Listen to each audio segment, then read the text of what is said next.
નમસ્કાર વિદ્યાર્થી મિત્રો, સ્વાગત છે આપ સૌનું ડિજિટલ એજ્યુકેશનમાં વિષય ભૂગોળ પાઠ નંબર 1 માનવ ભૂગોળ પરિચય। મિત્રો, સામાન્યતઃ અત્યાર સુધીના ભૂગોળમાં આપણે એવા ભૂગોળની વાત કરેલી છે કે જે પ્રાથમિક લેવલ અથવા તો 10મા ધોરણના ભૂગોળ સુધીની ભારતની અંદરના ભૂગોળની વાત હતી। 11મા ધોરણમાં પૃથ્વીના ઉદ્ભવ, ખગોળીય ભૂગોળ, પૃથ્વીના પેટાળના ભૂગોળ આવી ચર્ચા કરેલી।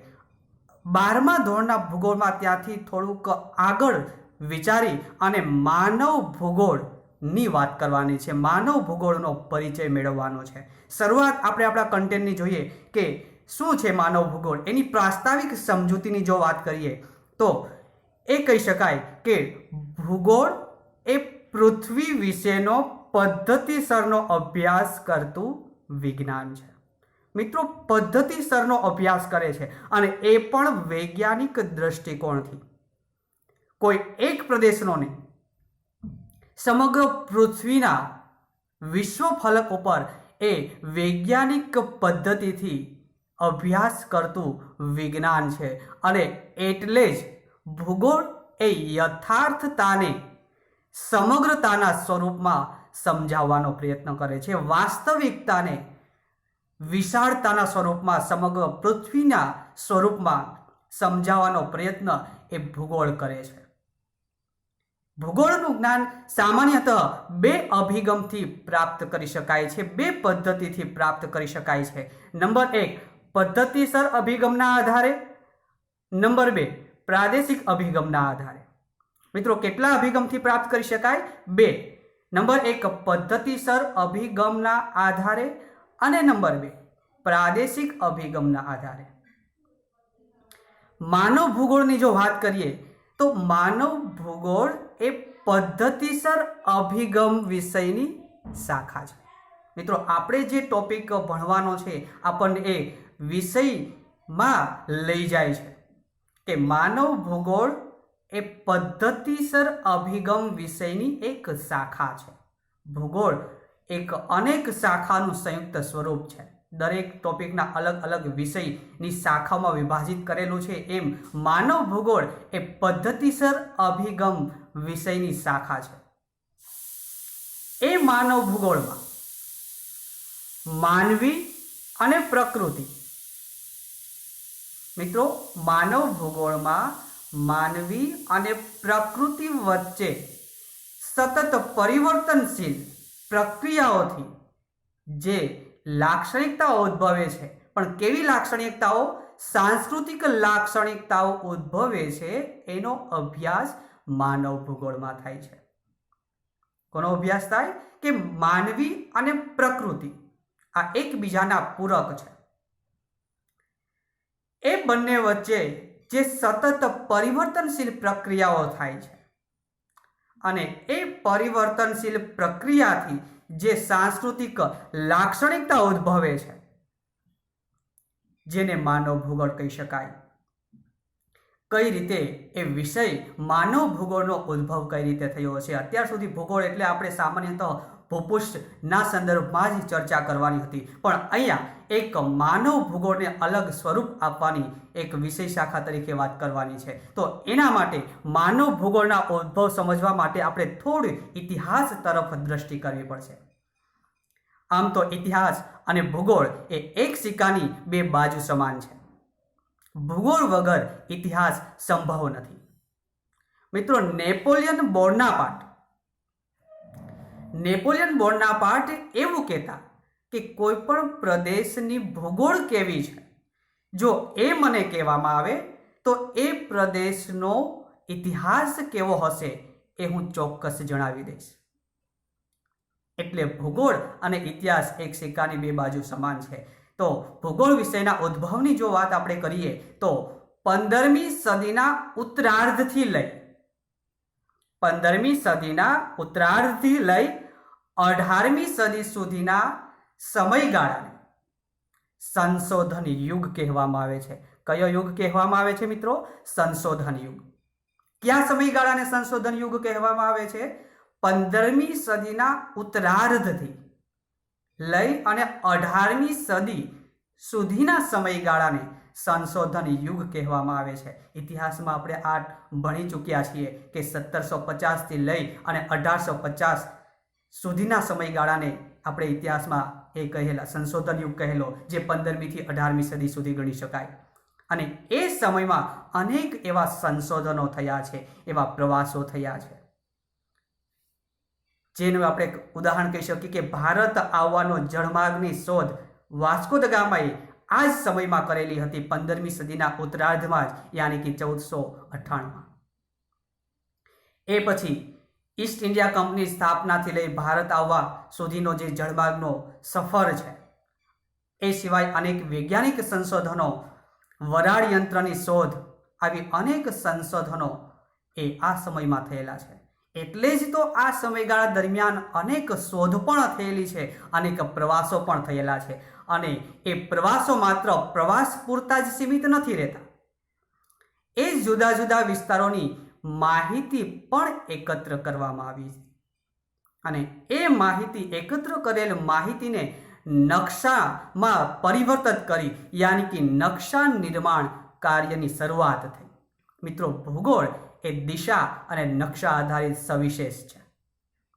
એટલે એ એકત્ર કરેલી માહિતીને નકશા નિર્માણ કાર્યની શરૂઆત થઈ. અને એ પછી ભૂગોળવિદોએ આ એકત્ર કરેલી સંપૂર્ણ માહિતીને વૈજ્ઞાનિક ભાષામાં વર્ગીકૃત કરે છે, વિસ્તારે છે, વૈજ્ઞાનિક દ્રષ્ટિકોણથી વિસ્તારે છે. અને એટલે જ તો એ આ પદ્ધતિસર વૈજ્ઞાનિક દ્રષ્ટિકોણથી અભ્યાસ કરતો વિષય એ માનવ ભૂગોળ છે. અને એ રીતે માનવ ભૂગોળનો ઉદ્ભવ થયેલો છે. તો આવા જ કેટલાક ભૂગોળવિદોએ ભૂગોળ વિષય વસ્તુને સમજાવવા માટેના કેટલાક પ્રયાસો કરેલા છે, જેમાં બર્નાર્ડ વેરેનિયસની જો વાત કરીએ તો એ બર્નાર્ડ વેરેનિયસે જિયોગ્રાફિયા જનરાલિસ નામનું પુસ્તક લખ્યું. કયું પુસ્તક લખ્યું મિત્રો? જિયોગ્રાફિયા જનરાલિસ. કોણે પુસ્તક આ લખેલું? તો બર્નાર્ડ વેરેનિયસે જિયોગ્રાફિયા જનરાલિસ નામનું પુસ્તક લખ્યું. અને એમણે યાની કે બર્નાર્ડ વેરેનિયસે ભૂગોળને 2 વિભાગમાં દર્શાવેલા છે. મિત્રો, કેટલા વિભાગમાં? 2 વિભાગમાં દર્શાવેલા છે.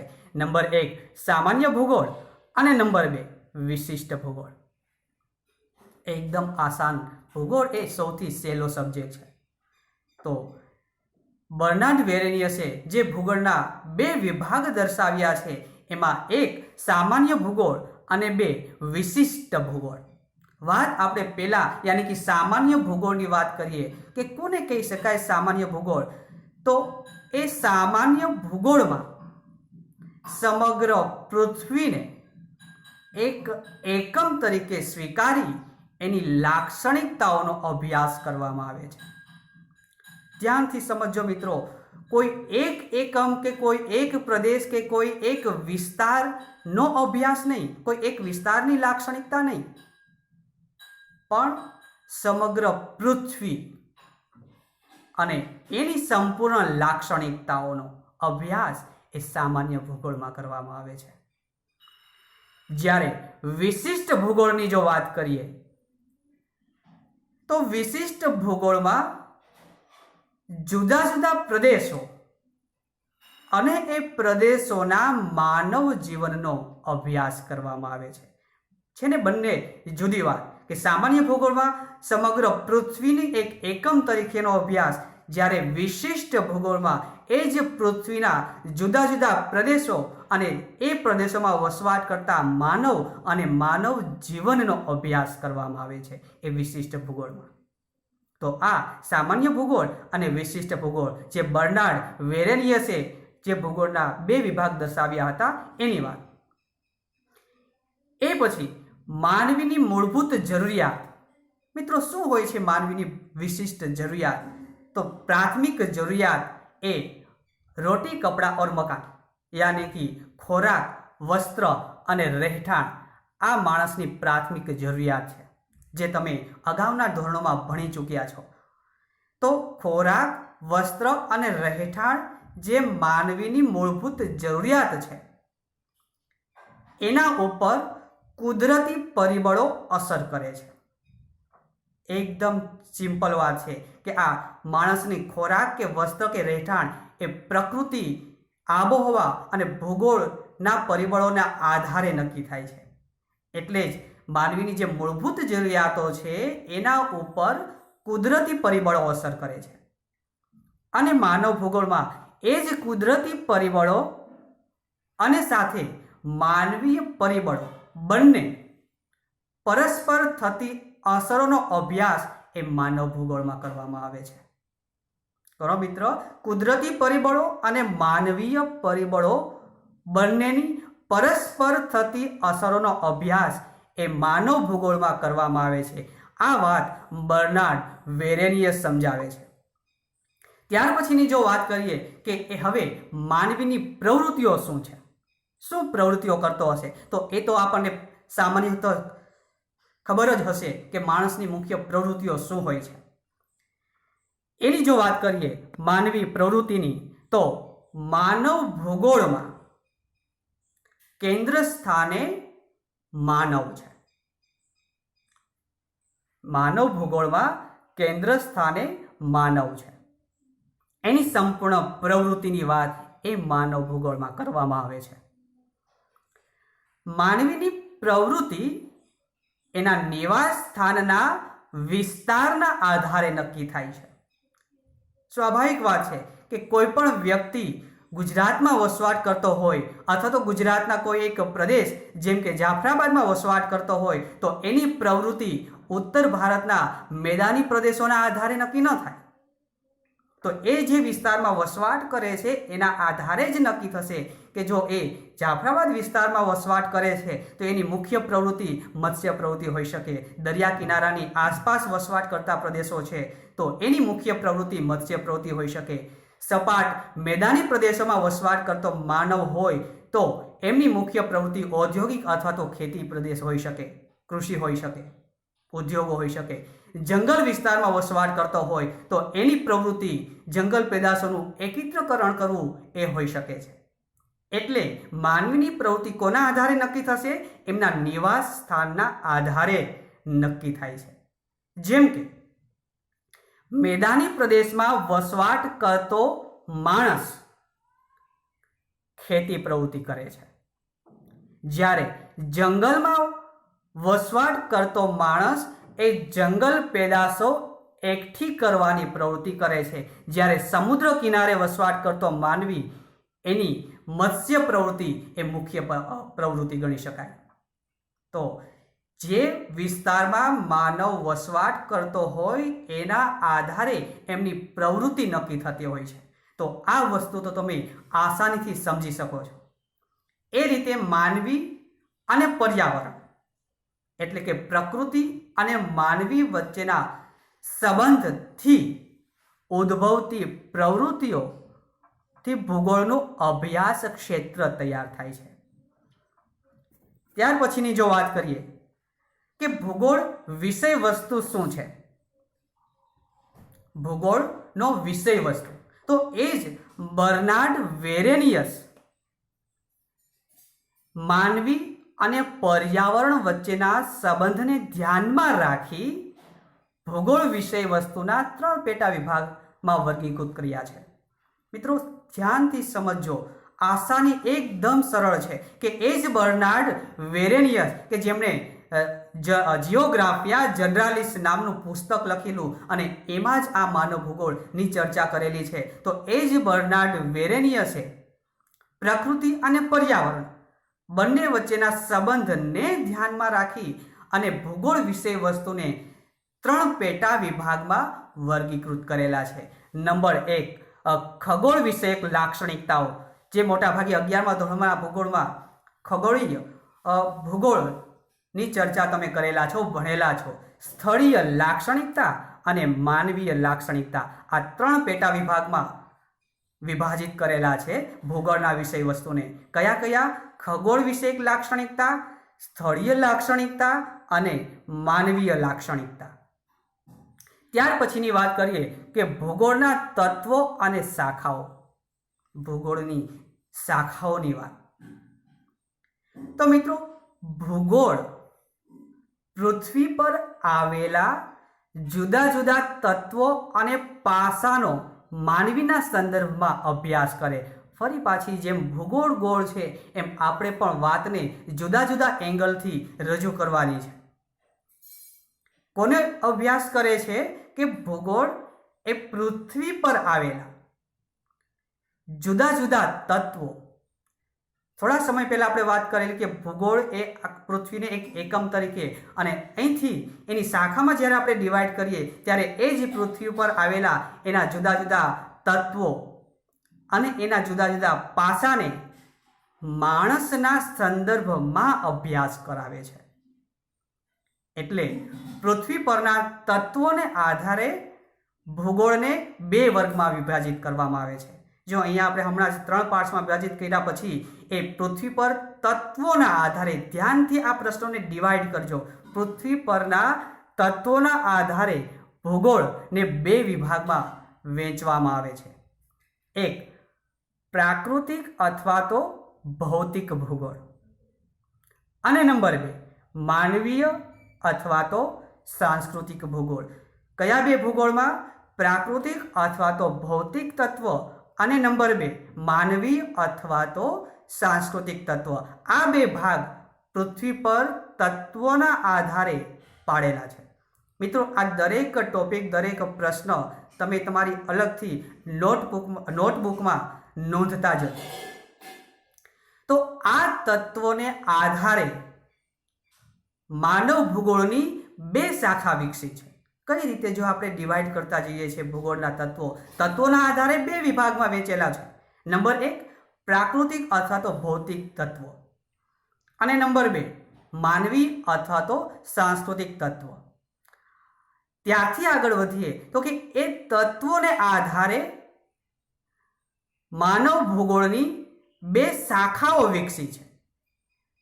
ઉપર જે આપણે ટોપિક 2 ભાગમાં વિભાજિત કરેલા છે એ ભૂગોળને 2 વર્ગમાં વહેંચેલા છે અને અહીંયા 2 શાખા વિકસી છે. નંબર 1 પ્રાકૃતિક અથવા તો ભૌતિક ભૂગોળ અને બીજી માનવ ભૂગોળ. આ 2 ભાગની શાખાઓ વિકસી છે. પ્રાકૃતિક ભૂગોળ અથવા તો ભૌતિક ભૂગોળ અને નંબર 2 માનવ ભૂગોળમાં ડિવાઈડ કરી શકાય. હવે ત્યારથી આગળ આપણે વાત કરવાની છે બીજી શાખા માનવ ભૂગોળ શાખાનો ઉદ્ભવ કેવી રીતે થયેલો છે. તો મિત્રો 19મી સદીમાં, ક્યારે મિત્રો?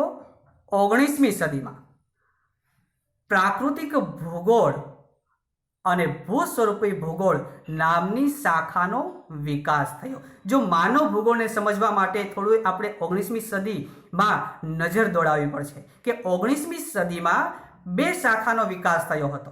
કઈ 2 શાખા? પ્રાકૃતિક ભૂગોળ અને ભૂસ્વરૂપીય ભૂગોળ. પણ એની પ્રતિક્રિયા રૂપે કેટલાક ભૂગોળવિદોએ માનવી અને પર્યાવરણ વચ્ચેના સંબંધોના અભ્યાસને વધારે મહત્વ આપ્યું. જેમ જેમ સમય પસાર થતો જાય છે, મતલબ કે એમ માણસ વધારે વિકસિત થતો જાય છે અને એના આધારે ભૂગોળવિદોને પણ એવું લાગે છે કે માનવી અને પર્યાવરણ આ બંને વચ્ચેનો સંબંધ વધારે પડતો મહત્વનો છે. એના આધારે જ ભૂગોળની રચના થતી હોય છે. તો એટલે કેટલાક ભૂગોળવિદોએ માનવી અને પર્યાવરણ વચ્ચેના સંબંધોને વધારે મહત્વ આપ્યું અને એના જ પરિણામ સ્વરૂપે માનવ ભૂગોળ શાખાનો ઉદ્ભવ થયો. માનવીના ઘર તરીકે ભૂગોળનો અભ્યાસ એ માનવ ભૂગોળનું પ્રથમ સોપાન છે. ધ્યાનથી સમજો અને યાદ રાખજો મિત્રો કે માનવ ભૂગોળમાં માનવીના ઘર તરીકે ભૂગોળના અભ્યાસમાં માનવ ભૂગોળનું એ પ્રથમ સોપાન છે અને માનવ ભૂગોળ એ 3 બાબતોના અભ્યાસને વધારે મહત્વ આપે છે. એ 3 બાબતો કઈ કઈ? ફરી પાછી એ જ વાત, પ્રાકૃતિક તત્વો અને માનવ જીવન અથવા તો માનવ જગત વચ્ચેનો સંબંધ. કઈ 3 બાબતને ધ્યાન આપે છે? જેમાં પહેલી પ્રાકૃતિક તત્વ અને માનવ જગત વચ્ચેના સંબંધ. બીજી વાત, માનવ પ્રવૃત્તિનું સ્થાનિક વિતરણ. સ્થાનિક વિતરણ, જે વિસ્તાર પ્રદેશમાં વસવાટ કરતા હોય એ એનું સ્થાનિક પ્રદેશ કહી શકાય. તો એ માનવ પ્રવૃત્તિનું સ્થાનિક વિતરણ અને એ પ્રવૃત્તિઓ થવા પાછળના કારણો. અને નંબર 3, વિશ્વના જુદા જુદા પ્રદેશોમાં સામાજિક અને આર્થિક ભિન્નતાઓનું અધ્યયન. થોડું વધારાનું ચર્ચાની વાત આપણને કરે છે કે વિશ્વના જુદા જુદા પ્રદેશોમાં સામાજિક ભિન્નતા કેવી છે, સમાજના જુદા જુદા વર્ગ, એમની રીત રિવાજો, એની ભૌગોલિક ક્રિયાઓ, એમની ભૌગોલિક સંદર્ભમાં પ્રવૃત્તિઓ અને સાથે સાથે આર્થિક ભિન્નતા. એ પ્રવૃત્તિના આધારે આર્થિક ભિન્નતા કેવી ઉદ્ભવે છે એનું અધ્યયન એ માનવ ભૂગોળમાં કરવામાં આવે છે. ત્યાર પછી માનવ ભૂગોળના અભ્યાસના પાસાની વાત કરીએ તો માનવીની બધી જ ક્રિયાઓ, સંપૂર્ણ પ્રક્રિયાઓ, પૃથ્વી પર માણસની સંપૂર્ણ પ્રક્રિયા પર ભૌતિક પર્યાવરણની અસર થાય છે. મિત્રો યાદ રાખજો, કયા પર્યાવરણની અસર થાય? ભૌતિક પર્યાવરણની અસર થાય છે. અને એટલે જ માનવી ભૌતિક પર્યાવરણ સાથે અનુકૂલન સાધીને પોતાનું સાંસ્કૃતિક પર્યાવરણ બનાવે છે. મિત્રો કુદરતનો ક્રમ છે કે વાતાવરણ સાથે અનુકૂલન સાધવું પડે છે. સમય અને સંજોગ અથવા તો પ્રકૃતિ સતત પરિવર્તનશીલ રહે છે. તો સાથે સાથે માણસ એટલે કે માનવ સમુદાયે પણ પરિવર્તન લાવવા પડે છે, અનુકૂલન સાધવું પડે છે. તો એ જ માનવ જીવનના અભ્યાસના પાસામાં આપણને સમજાવે છે કે ભૌતિક પર્યાવરણની સાથે અનુકૂલન સાધવું પડે છે અને એના આધારે પોતાની સાંસ્કૃતિક બાબતો એટલે કે સાંસ્કૃતિક પર્યાવરણને વિકસાવે છે, બનાવે છે. નીચેના પાસાઓનો અભ્યાસ એ માનવ ભૂગોળ દ્વારા થાય છે. કયા ભૂગોળ? જે વાત હવે કરીએ તો પ્રાકૃતિક તત્વો અને માનવ જગત વચ્ચેનો સંબંધ. સાંસ્કૃતિક પર્યાવરણ ઉદ્ભવ થવાના કારણો. વિશ્વના જુદા જુદા પ્રદેશોની સામાજિક અને આર્થિક ભિન્નતાઓ. માનવીની સાંસ્કૃતિક અને આર્થિક પ્રવૃત્તિઓ વગેરે બાબતોનો અભ્યાસ એ માનવ ભૂગોળમાં થાય છે. મિત્રો ફરીવાર આપણે આ ટોપિકને રિપીટ કરીએ કે કયા પાસાનો અભ્યાસ માનવ ભૂગોળમાં થાય છે? તો નંબર 1, પ્રકૃતિ અને એના તત્વો અને માનવ જગત, આ બંને વચ્ચેના સંબંધની વાત એનો અભ્યાસ માનવ ભૂગોળમાં થાય છે. નંબર 2, સાંસ્કૃતિક પર્યાવરણ ઉદ્ભવ થવાના કારણોનો અભ્યાસ માનવ ભૂગોળમાં થાય છે. નંબર 3, સમગ્ર વિશ્વના જુદા જુદા પ્રદેશો અને એની સામાજિક અને આર્થિક ભિન્નતાઓ, આ બંનેમાં જુદાપણ, એનો અભ્યાસ પણ માનવ ભૂગોળમાં થાય છે. અને નંબર 4, માનવીની સાંસ્કૃતિક અને આર્થિક પ્રવૃત્તિઓનો અભ્યાસ માનવ ભૂગોળમાં થાય છે. તો આમ પ્રકૃતિ અને માનવ. મિત્રો યાદ રાખજો, માનવ ભૂગોળમાં મુખ્ય કેન્દ્ર સ્થાને માનવ છે અને માનવ ભૂગોળ ઉપર અસર પ્રકૃતિ કરે છે. એટલે પ્રકૃતિ અને માનવ બંનેને એની સમગ્રતાની દ્રષ્ટિએ સમજાવવાનો પ્રયત્ન એ માનવ ભૂગોળ કરે છે.